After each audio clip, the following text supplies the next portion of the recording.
crawl, maîtriser la glisse en 2024. Salut à tous. Aujourd'hui, on va voir en 3 points de compréhension comment enfin maîtriser la glisse en crawl cette année 2024. Le but de cette vidéo, c'est qu'on puisse dégager 3 grands thèmes qui vont vous permettre de comprendre certaines notions pour une meilleure glisse en crawl.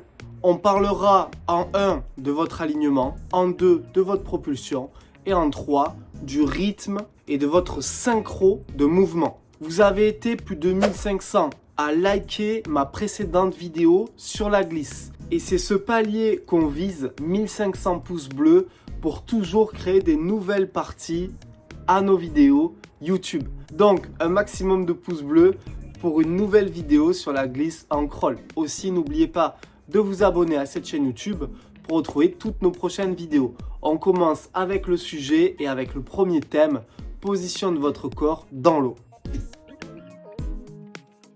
Pour glisser en crawl, il y a des prérequis techniques à avoir.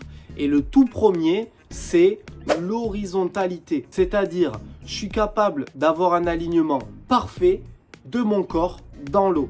Et ça, quand on est débutant, déjà, il y a cette notion où je dois accepter le fait de m'allonger. Parce que je ne suis pas forcément issu du milieu aquatique. Je suis debout toute la journée et toute ma vie, j'ai été debout. Donc, il faut accepter d'être totalement aligné. Pour ça, il y a 2-3 thèmes techniques qui vont vous aider. Le premier, ta tête. Bonnet sous la surface. Je rentre la tête en gardant de la liberté entre mon menton et mon buste. Mais mon bonnet de bain doit être sous la surface. Under the surface. 2. Vous devez aussi avoir une bonne activité de vos jambes. Je vous demande pas d'avoir des battements de brut et qui vont vous faire gaspiller votre énergie. Je vous demande juste d'avoir une activité de vos battements qui vous permettent d'avoir les battements frappés à la surface. Comme si je faisais de la petite mousse à la surface.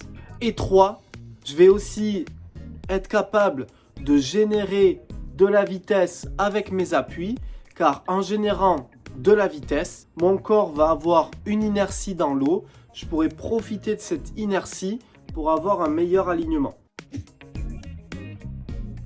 Deuxième partie de cette vidéo, justement, parlons de la propulsion. Vous devez comprendre votre propulsion pour être capable de glisser en crawl. Après avoir acquis la bonne position de notre corps dans l'eau, l'horizontalité, on va essayer d'acquérir une meilleure propulsion. Et ça, on va l'acquérir autour de 2 thèmes principaux. Les premiers, c'est le mouvement des bras, les appuis, la force qu'on exerce dans l'eau avec notre coup de bras.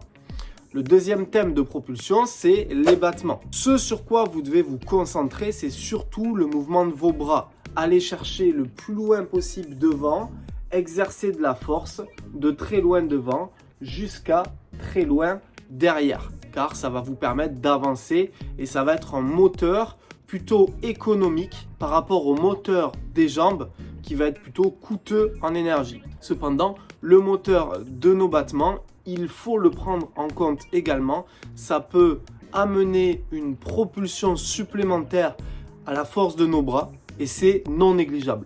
À présent, on comprend 2 premiers thèmes.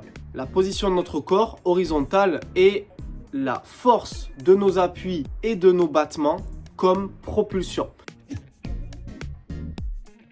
Il y a un 3e thème qui va entrer en jeu, c'est le rythme. Le rythme, c'est par exemple le temps d'arrêt qu'on va mettre devant à chaque coup de bras. C'est-à-dire, je vais passer un bras, je glisse. Je passe un deuxième bras, je glisse. Je passe le coup de bras et je viens glisser devant à chaque fois. À l'image d'un patineur de vitesse. Par exemple, patin à glace, il va appuyer sur sa jambe gauche et il va glisser sur sa jambe droite. Puis appuyer à nouveau sur sa jambe droite et glisser sur la jambe gauche. Appuyer à gauche, glisser à droite, appuyer à droite, glisser à gauche. Effort d'un côté, glisse de l'autre. Pareil avec vos bras, je fais un effort, je glisse. Je fais un effort, je glisse. Je fais un effort, je glisse. Ça, c'est exactement ce que je vais vous apprendre ici en stage à Seignos. Donc, effort, glisse, c'est un déclic que vous devez avoir en termes de glisse, mais aussi en termes de proximité entre vos deux bras. Pendant que j'ai un bras qui s'étire devant et qui glisse ici, le deuxième dégage, prend de la hauteur et se rapproche. Je tire, je prends de la hauteur et je rapproche. On appelle ça le semi-rattrapé. Et en faisant des exercices comme le rattrapé, donc je touche une main à l'autre, je vais aussi enregistrer ce rythme. Position du corps, les appuis et le rythme dans la nage du crawl, c'est les 3 thèmes dont vous avez besoin pour avoir une bonne glisse en crawl. Pour être accompagné en ligne, vous avez mes programmes dans la description.